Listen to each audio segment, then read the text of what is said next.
Inteligência artificial é um assunto muito bem comentado hoje em dia, mas há bem pouco tempo isso era só um papo futurista. Mas isso não impediu um filme B de baixo orçamento de trabalhar esse conceito e fazer uma previsão apocalíptica de um futuro distópico onde as máquinas controladas por uma inteligência artificial estão dizimando sem piedade a raça humana. Bastou a Skynet ser ligada para ela entender que os seus criadores representavam um perigo para a existência dela. Um segundo depois, ela decidiu que tinha que declarar guerra. Esse futuro caótico que mais parece um pesadelo e de fato acaba virando um pesadelo durante muito tempo para Sarah Connor é o futuro de O Exterminador do Futuro de 1984. O filme, que se passa no mesmo ano, conta a história de um cara vindo desse futuro distópico que tem que proteger a Sarah Connor do Exterminador do Futuro. Além da premissa de ficção científica e ação incrível, o filme também tinha algumas cenas originais de terror bem sangrentas que davam um toque extra para essa mistura de gêneros. O Exterminador do Futuro acabou virando uma franquia porque era uma ideia realmente muito contemporânea e tinha tudo que o público dos anos 80 curtia. Mesmo sendo acessível para o público geral, ele não economizou na narrativa do paradoxo, o que acabou deixando esse filme um pouco mais profundo que a maioria dos blockbusters da época. Esse é o filmaço que antecede o que pra mim é até hoje o melhor filme de ação de todos os tempos, que é o Exterminador do Futuro 2. Então hoje vamos entender esse filmaço e como ele foi feito.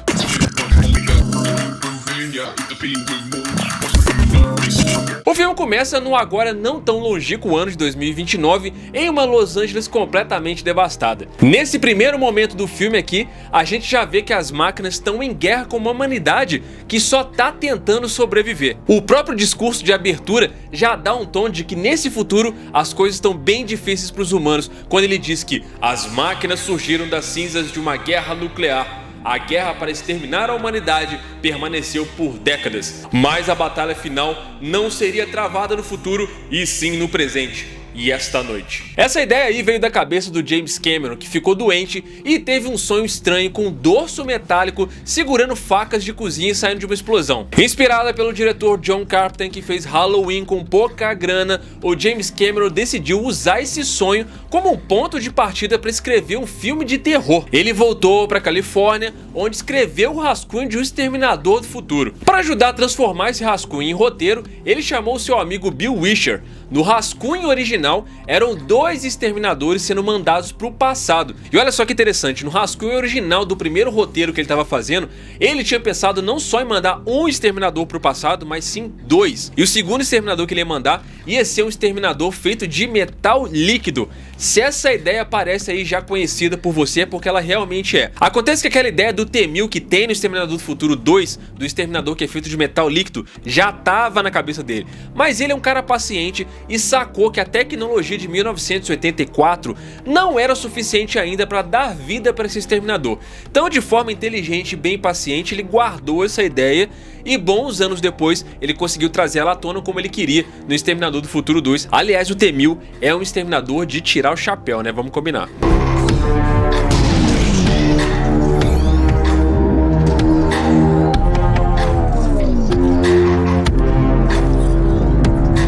No final de 1982, o John Daly, que era presidente da Handale Film Corporation, topou bancar o filme com a ideia da HBO e da Orion. O orçamento era para começar por volta de uns 4 milhões de dólares, mas ele acabou tendo um aumento e chegou em 6 milhões e meio mais ou menos. Depois da abertura, a gente faz uma viagem no tempo de volta para 1984, às 1h52 da madrugada, quando de repente vários raios aparecem e dele uma figura gigante ameaçadora aparece totalmente pelado. Ele esbarra nos punks que estavam ali por perto e o mais engraçado é que nos anos 80, para você definir alguém que era delinquente, essa pessoa tinha que se parecer punk. Essa figura imponente quer as roupas desses caras e passa por cima deles que nem um trator. Sua roupa. Dê pra mim. Agora. Enquanto isso, em outro ponto da cidade, o mesmo fenômeno tá acontecendo e uma outra figura surge na mesma situação, pelado. Esse figura aí assalta um coitado de um mendigo e sai correndo com as roupas dele da polícia quando ela aparece. O legal desses primeiros minutos de filme é que o roteiro provoca na gente de propósito uma certa sensação de confusão. Não dá pra entender direito quem é o mocinho e quem é o vilão, até porque até aqui a gente nem foi apresentado aos personagens ainda, e a movimentação da história te induz a pensar de propósito que esse segundo personagem é o vilão, justamente por ele estar sendo perseguido pela polícia. Essa é uma característica que funciona muito bem aqui e vai acabar se estendendo nos próximos filmes depois. Esse personagem acaba conseguindo roubar uma arma da própria polícia e foge noite adentro de Los Angeles. E a primeira coisa que ele faz é ir para uma cabine telefônica procurar por uma mulher chamada Sarah Connor. E é nesse momento que a gente é apresentado a uma das protagonistas do filme, que é interpretada aqui pela Linda Hamilton, que é garçonete e não é lá muito boa no que ela faz. E aparentemente até aqui ela é só uma pessoa normal. Aí a história começa uma tríade onde a gente vê a vida pacata da Sarah Connor e em segundo plano esse personagem que tá aparentemente procurando a Sarah Connor, mais a movimentação daquele primeiro personagem que ainda é bem confuso de entender qual que é a dele, que agora tá roubando carros e armas. É engraçado que ele vai numa loja de armas e fica pedindo um monte delas pro dono da loja, que pergunta qual delas ele vai querer levar. E aí ele simplesmente responde todas. Aí o cara fica todo feliz achando que vai lucrar naquele dia e toma um tiro em plena luz do dia. Qual que vai ser? Todas. Eu vou poder fechar cedo hoje. Errado. Aí ele sai da loja e faz a mesma coisa que o primeiro personagem fez e vai direto na lista telefônica procurar pela tal da Sarah Connor. Alguma coisa essa mina arrumou, né? Só que o que acontece? Esse personagem não sabe como é a Sarah Connor, então ele começa a caçar e a matar todas as Sarah Connors que ele encontra na lista telefônica. Aí, aqui já fica claro que ele não é o mocinho, mas ainda não tem nada que diga o contrário do outro cara também. Só que agora o roteiro começa a te explicar quem são esses personagens. Esse segundo personagem rouba um carro e acaba pegando no sono e tem um sonho que mostra ele no futuro distópico lá em 2029, fazendo parte da resistência humana que tá lutando contra as máquinas. E aqui, cara, o design de produção já ganha um destaque, porque se a gente lembra que esse filme é de 1984, esse futuro que o James Cameron mostra tem muita textura. O design das máquinas, o cenário de guerra, o visual da resistência naquela época tinha tudo pra ser meio galhofa, mas ele consegue passar um peso real do perigo que eles estão passando. Tirando talvez as armas lasers que eles têm, que acabou envelhecendo meio mal, todo o resto é muito bem produzido. As cenas que estão ambientadas em 2029, as sequências de stop motion, foram feitas por uma empresa chamada Fantasy 2. Várias armas foram modificadas para o filme, inclusive a pistola AMT Long Slide com mira laser que o Exterminador usa. Ela foi criada por Ed Reynolds. Enquanto isso, os assassinatos em série com várias Sarah Connors começam a repercutir na mídia e a polícia de Los Angeles começa a investigar os casos e mandar policiais para fazer escolta para essas mulheres. Eles tentam ligar para o apartamento da Sarah para avisar ela o que está acontecendo na tentativa de prevenir que algo possa acontecer. Mas mesmo com esse monte de casos de Sarah Connor sendo assassinada, a Sarah Connor que a gente está acompanhando resolve dar um rolê com a sua scooter tunada sozinha pela noite de Los Angeles, e aí a gente vê que aquele membro da resistência do futuro tá na cola dela. Quem acabou ficando no apartamento da Sarah foi a colega de quarto dela. A Sarah Connor obviamente começa a ficar preocupada, afinal de contas o nome dela tá na lista, né? Aí ao invés dela procurar uma delegacia, o que ela faz? Ela vai pra uma boate pra ligar pra polícia de lá. Mas tá tudo bem porque o cara da resistência tá ali que nem um stalker na cola dela, enquanto o outro cara foi pro apartamento da Sarah Connor, onde a colega de quarto dela tá lá com o date dela pra encontrar com a Sarah e exterminar ela. Só que aquela parada, ele não sabe como é a Sarah Connor e mata a colega de quarto da Sarah e também o date dela que não tinha nada a ver com a história. Aí olha o azar dessa mulher. Ela liga pra amiga pra avisar pra Ginger que ela tá meio preocupada porque tipo, tem um cara seguindo ela. Só que ela não atende porque ela tá meio morta, né? Aí cai na caixa postal e esse assassino não só entende que não matou a Sarah Connor que ele queria, como de lambuja a Sarah Connor dá pra ele o endereço de onde ela tá. Na sequência, ela consegue ligar pra polícia e avisa que tem um cara atrás dela e a polícia fala que é de boa ela ficar lá porque lá é um lugar público e nenhum ser humano vai fazer nada errado em público, né? Nenhum ser humano, porque o assassino acha a boate e vai em direção a Sarah Connor que tá lá esperando pela polícia. Aí esse momento aqui é ótimo, cara, porque as três histórias se encontram, mas ainda tá tudo muito confuso mesmo pra gente que já sabe que um dos caras é um serial killer que tá matando um monte de Sarah Connor e que o outro é um membro da resistência no futuro. Isso é tudo que o filme te dá até aqui de propósito e já gera confusão. Só que do ponto de vista da Sarah, ela sabe muito menos que a gente. Aliás, ela tem bem mais desconfiança do membro da rebelião porque ela sabe que ele tá perseguindo ela e tudo leva a crer do ponto de vista dela que ele é o assassino. Aí chega o momento ápice do encontro dessas três timelines e é muito bom porque a cena toda cria um clima de tensão e você realmente não sabe o que vai acontecer. A Sarah tá lá sentada na mesa e o assassino tá indo pra cima dela e ela nem sabe que ele é o assassino. E aí a trilha vai subindo, você sabe que vai dar ruim, a câmera corta e mostra o soldado da resistência sacando uma escopeta ao mesmo tempo que o assassino também saca uma arma. E isso é genial porque mesmo a gente sabendo isso tudo, você ainda fica na dúvida do que vai acontecer.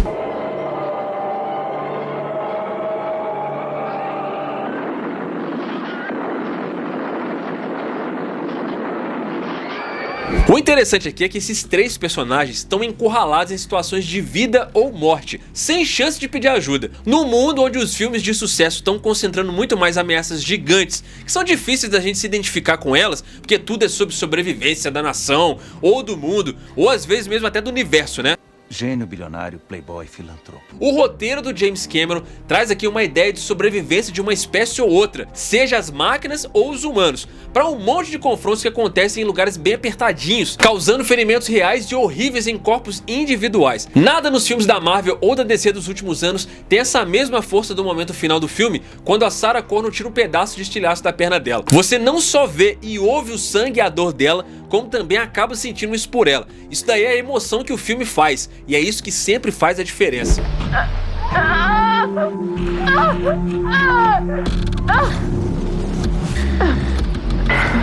E aí, quando o assassino põe a mira na testa da Sarah, ele toma um tirambalhaço que desvia a atenção dele da Sarah Connor. Só que não acontece nada, o cara cai, mas já se levanta atirando em todo mundo. Aí começa um combate armado entre os dois e pela primeira vez na história dessa franquia, a gente escuta a frase mais famosa desses filmes.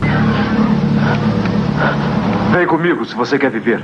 Aí é muito bom porque nesse momento você fica assim, que? Então quer dizer que esse cara, na verdade, tá ali pra proteger a Sarah Connor. E depois você fica tipo, pô, e o outro cara tem alguma coisa errada com ele, porque ele toma tiro e nada acontece com ele. Ele continua se levantando e continua mantendo essa perseguição implacável. Até aqui já se foram 37 minutos de filme e ele ainda não te explicou direito qual que é desses personagens. A Sarah e o seu salvador entram no carro pra fugir, mas eles continuam sendo perseguidos por esse assassino implacável que tá num carro de polícia. Uma coisa que pouca gente fala sobre esse filme é que o Exterminador do Futuro começa como um suspense de mistério lá na primeira metade do filme. Tem esse monstrengo gigante andando pelas ruas de Los Angeles e matando todas as Sarah Connor que ele encontra, é um tipo de reflexo do medo crescente sobre os crimes violentos nos anos 80. E cara, o Arnold Schwarzenegger foi a escolha perfeita para interpretar o T-800. Se você trocar as armas dele por uma faca, ele imediatamente vira o Michael Myers. Ou seja, o Exterminador do Futuro entrou muito também nessa pegada dos filmes slasher dos anos 80, onde você tem esse personagem que não para até pegar a sua vítima. Aí finalmente a gente descobre que quem tá salvando a Sarah Connor é o Sargento TechCon Kylo Reese, interpretado pelo Michael Biehn, que foi enviado do futuro para proteger a Sarah Connor, que é alvo de um exterminador sistema Cyberdyne modelo 101, que é interpretado pelo jovem Arnold Schwarzenegger, que é um organismo cibernético conhecido também como T-800. O Arnold Schwarzenegger, na verdade, chegou nesse elenco para fazer o teste para ser o Kylo Reese. A Orion estava querendo algum ator em ascensão nos Estados Unidos, mas que também tivesse apelo internacional. O cofundador da Orion conheceu o Arnold Schwarzenegger e enviou o roteiro do filme pro agente dele. No começo, o James Cameron estava evitando a ideia de escalar o Arnold Schwarzenegger como Kylo Reese, porque ele precisava de alguém mais famoso para interpretar o Exterminador. E na real, ele chegou até a chamar o Sylvester Stallone e o Mel Gibson, que acabaram recusando o papel de Exterminador. O Arnold Schwarzenegger ainda não tinha feito muitas coisas do cinema até ali, mas ele já tinha estrelado o Hércules em Nova York e o Conan como protagonista. E aí o senso comum era de que ele iria querer ser o herói de um Exterminador do futuro. Só que o James Cameron não levou muita fé nele como Kylo Reese. O próprio Arnold Schwarzenegger foi quem ficou interessado no papel de Exterminador. E ele tinha muito tino pros negócios, né? Quanto mais ele lia o roteiro, mais ele ficava interessado pelo Exterminador. Aí ele viu uma arte conceitual do Exterminador do Futuro do James Cameron e decidiu que ia ser ele que ia fazer esse papel no filme. Originalmente o Lance Henriksen, que ainda tá no filme como um dos policiais da delegacia é quem ia fazer o papel do Exterminador, e as pessoas acharam que era uma má ideia o Arnold Schwarzenegger fazer esse personagem na época. Só que o próprio Arnold tinha uma visão tão boa de como o Exterminador devia ser que acabou mudando a ideia do James Cameron. Para se preparar para o papel, o Arnold Schwarzenegger passou 3 meses treinando com armas para se familiarizar com elas e se sentir à vontade para usá-las no set. No filme, ele só tem 17 frases e menos de 100 palavras. A ideia do James Cameron era de que o Exterminador podia ser um cara qualquer que nem demonstrasse perigo, o que de fato acabou rolando no Exterminador do Futuro 2. No caso do Keanu Reeves, vários outros atores foram cogitados para o papel, até o Sting do The Police. Mas o James Cameron acabou ficando mesmo com o Michael Biehn, que de cara achou que o filme era meio bobo, mas como ele tinha visto Taxi Driver e estava sonhando em atuar com atores maiores, ele achava que valia a pena pela oportunidade. Aí depois de 40 minutos de tensão, o roteiro finalmente te explica que o Exterminador é uma unidade de infiltração, que é meio humano e meio máquina, e que por baixo daquilo tudo tem um chassi de combate de hiperliga que é controlado por um microprocessador blindado que é muito resistente. O Keanu Reeves conta que a série T-600 tinha uma espécie de pele de borracha, e aí era fácil saber que tinha um Exterminador querendo pegar eles, né? Mas os T-800 eram novos para resistência porque eles eram humanos sintéticos. Esses Exterminadores se misturavam no meio da resistência e eliminavam todo mundo.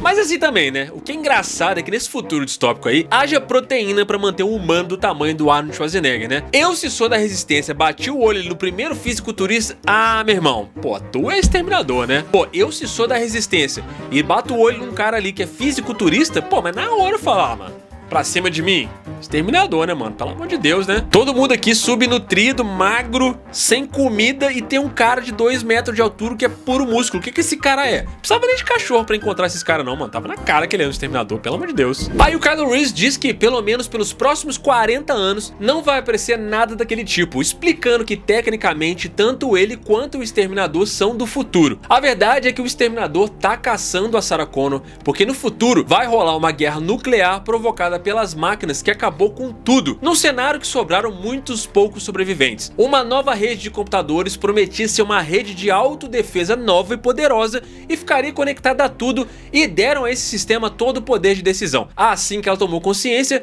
ela passou a ver os humanos como ameaça e começou a caçar todos eles. O Keanu Reeves, na verdade, nem viu essa guerra. Ele já faz parte dos humanos que nasceram no meio da guerra que a Skynet provocou. O James Cameron, nesse momento aqui, colocando o Keanu Reeves para contar sobre o futuro para Sarah, usa muitas analogias sobre a Segunda Guerra para ilustrar o quão terrível que é esse futuro que ele vive. Ele fala de campos de concentração de extermínio organizado, assim como os alemães fizeram na Segunda Guerra, fala de marcas que foram feitas a laser na pele para marcar os humanos, assim como as tatuagens que marcavam os judeus, e fala da caça e da perseguição das máquinas aos humanos, construindo o mesmo terror da Segunda Guerra. Ele ainda fala que as máquinas mantinham alguns humanos para trabalhar por eles, para carregar corpos e coisas assim. Os humanos estavam prestes a serem extintos, mas aí um cara surgiu e mostrou o caminho para quem queria resistir. John Connor, que é filho da Sarah Connor, que ainda nem nasceu. Esse cara é uma pedra no sapato da Skynet, tanto que graças a ele no futuro, a resistência venceu a guerra. Só que como medida de desespero, as máquinas mandaram o T-800 pro passado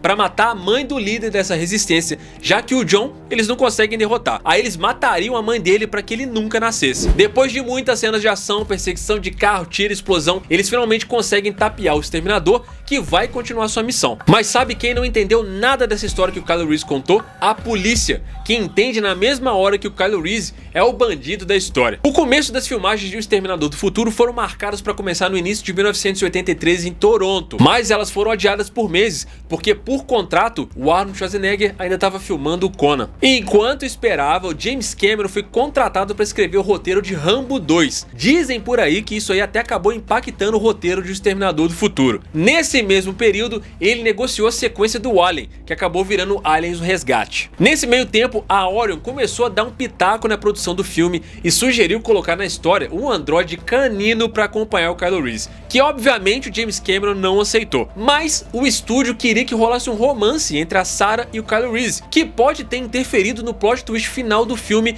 com o plot de paradoxo temporal. O visual do Exterminador do Futuro foi desenvolvido junto com Stan Winston, que acabou entregando um design quase quase idêntico ao desenho original do James Cameron. No fim das contas, as filmagens foram começar lá para março de 1984 em Los Angeles, e o James Cameron sentiu uma certa mudança no estilo do filme com a presença do Arnold Schwarzenegger no set, achando que estava tudo ficando meio exagerado no começo. A maior parte das cenas de ação foram filmadas à noite, com os cronogramas bem apertados antes do amanhecer, e para sorte da produção, uma semana antes das filmagens, a Linda Hamilton machucou o tornozelo e eles tiveram que fazer ajustes na produção por causa dessa lesão dela. Voltando à história, a polícia salva a Sarah Connor e prende o Kylo Reese, que é taxado de doido, principalmente por causa do Dr. Silberman, que é psicólogo criminalista. E é claro que depois de contar toda essa história, todo mundo acha que ele tá maluco. Ele explica que a Skynet criou o sistema de viagem no tempo para poder apagar a existência do John Connor e que ninguém mais vai vir para lá, porque a resistência tinha destruído tudo logo depois que eles saíram. No passado, era só ele e o Exterminador. Connor me enviou para interceptá-lo e eles explodiram tudo. Bom, e como é que você vai voltar? Não vou. Ninguém vai mais vir. É só ele e eu. Apenas. Nem por isso o Exterminador para a sua caçada. Ele só dá um tempo para ajeitar as coisas, porque depois do confronto com Kylo Reese, ele ficou com a cara toda zoada. Essa parte aí é bem legal, porque essa parada virou uma característica dessa franquia. Sempre tem um momento em que o Exterminador fica avariado e parte do chassi interno acaba aparecendo. Aqui fica um pouco datado, porque na época eles usaram uma máscara de Arnold Schwarzenegger para simular essas avarias, mas mesmo assim toda a parte cibernética por baixo da pele, principalmente a parte do braço e de como tudo ali é feito com a maquiagem, é muito bom. Sem falar que é a desculpa perfeita para um dos principais adereços do personagem, que são os óculos escuros, que é o único artifício do T-800 para esconder a avaria dele do olho.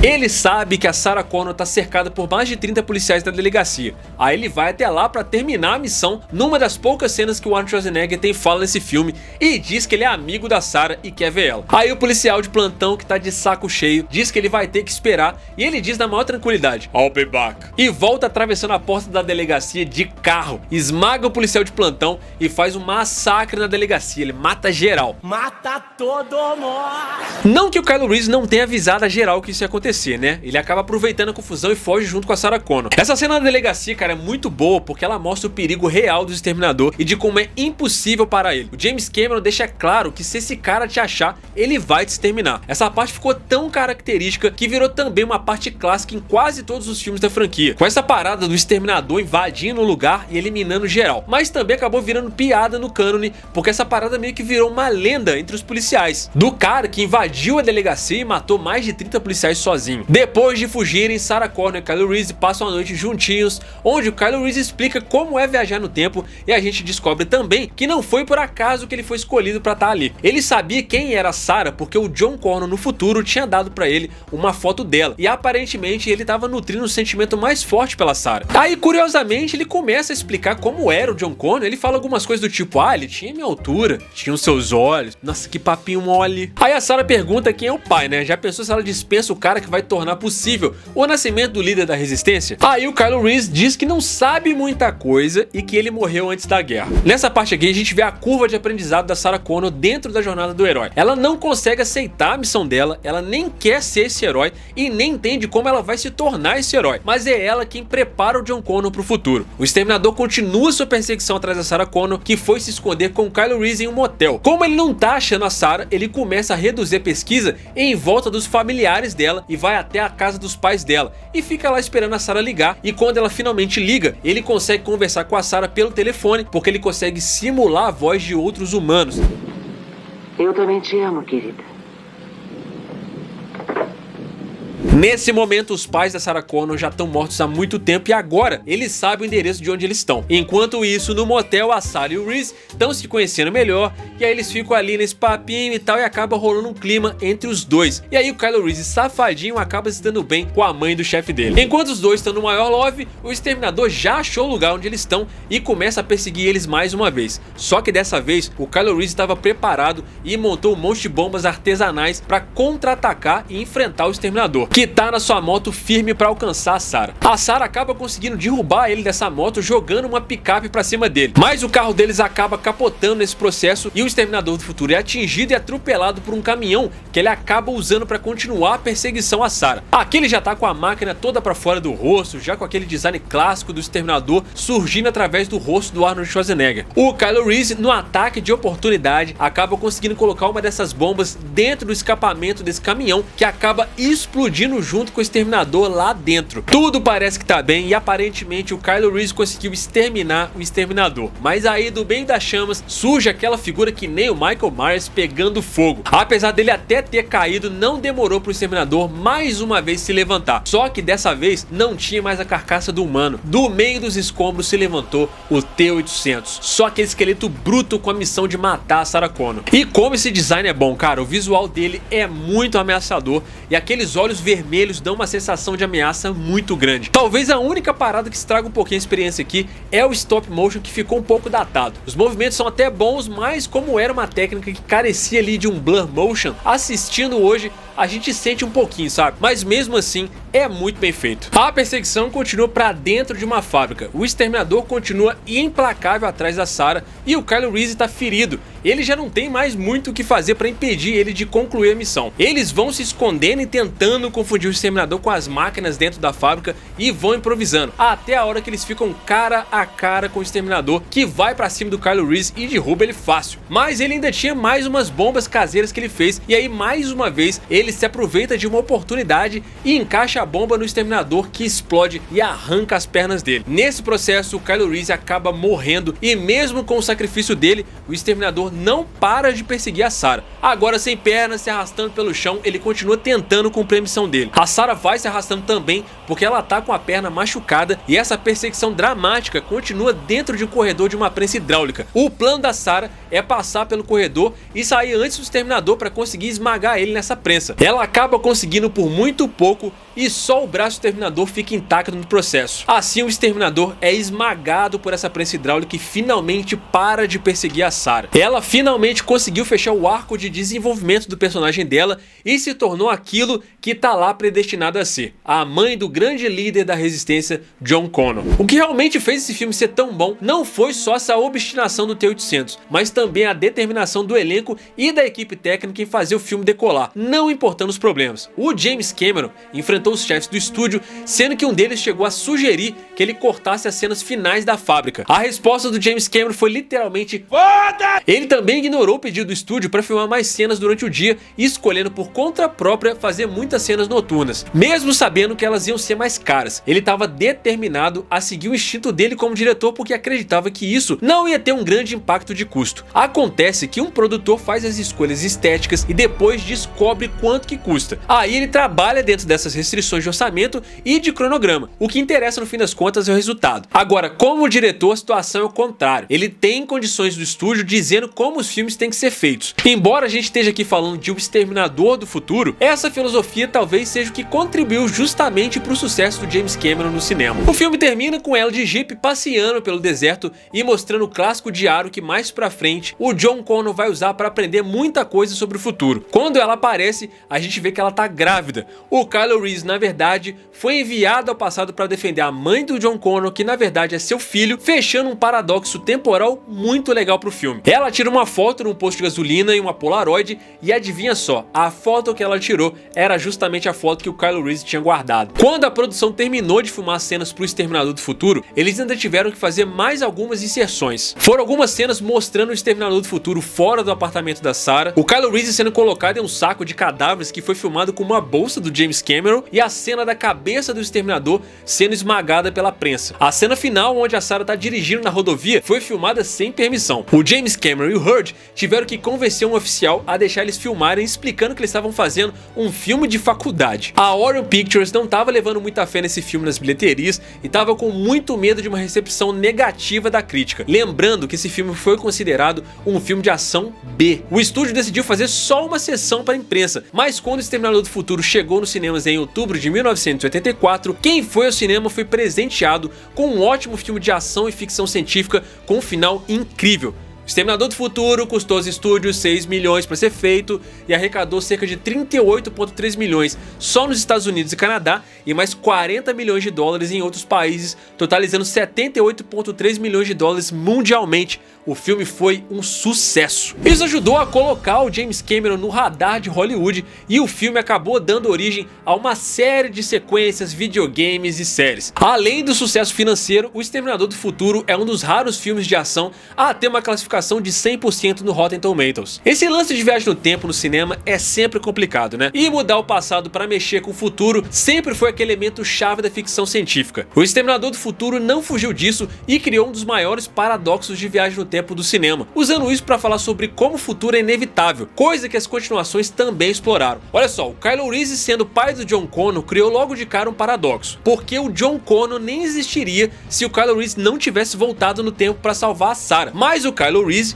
nunca teria voltado no tempo se não fosse pelo John Connor. E olha que a franquia Exterminador do Futuro não é muito sutil em lidar com esses paradoxos de viagem no tempo, mas esse paradoxo original foi meio que o coração dessa franquia em todas as continuações. O John Connor sacou que o Kylo Reese era o pai dele através das histórias que a mãe contou, mas isso explica como o Kylo Reese podia existir no futuro se ele morreu lá na fábrica em 1984. Mesmo sendo meio confuso, esse paradoxo definiu o rumo da franquia e estabeleceu um tema que foi repetido várias e várias vezes. A ideia principal desses filmes é que nada pode impedir o futuro de acontecer, porque o futuro sempre se garante através do passado. Na verdade, se alguma coisa aconteceu, é porque você já voltou ao passado para tentar impedir, e foi justamente isso que criou o futuro. Apesar de O Exterminador do Futuro ter lá seus furos de roteiro com os elementos de viagem no tempo, que nunca foram exatamente resolvidos, esse final com a Sarah Connor foi uma declaração simples, mas muito inteligente sobre o filme como um todo. Mesmo que ele tenha falado bastante sobre o aumento dos crimes violentos nos anos 80, ele não se desviou da ideia maior de que a ascensão da Skynet era uma coisa inevitável e inalterável. A revelação de que o Kylo Reese era o pai do John Connor foi um plot twist brilhante e o final deixou uma brecha para sequências, mas ainda foi forte o suficiente para que o Exterminador do Futuro pudesse ir bem por conta própria, render uma grana aos estúdios e ainda abrir as portas para ser uma das franquias mais importantes e icônicas do cinema. Mas isso é uma curiosidade, eu espero que essa aqui esteja resolvida. E aí, cara, qual foi o impacto de O Exterminador do Futuro na sua vida? Você acha que esse vídeo aqui merece uma sequência pra gente falar de O Exterminador do Futuro 2, que na minha opinião envelheceu super bem e ainda é tranquilamente um dos melhores filmes de ação de todos os tempos? Deixa aí nos comentários. Tamo juntão, muito obrigado pela sua audiência, até a próxima, valeu!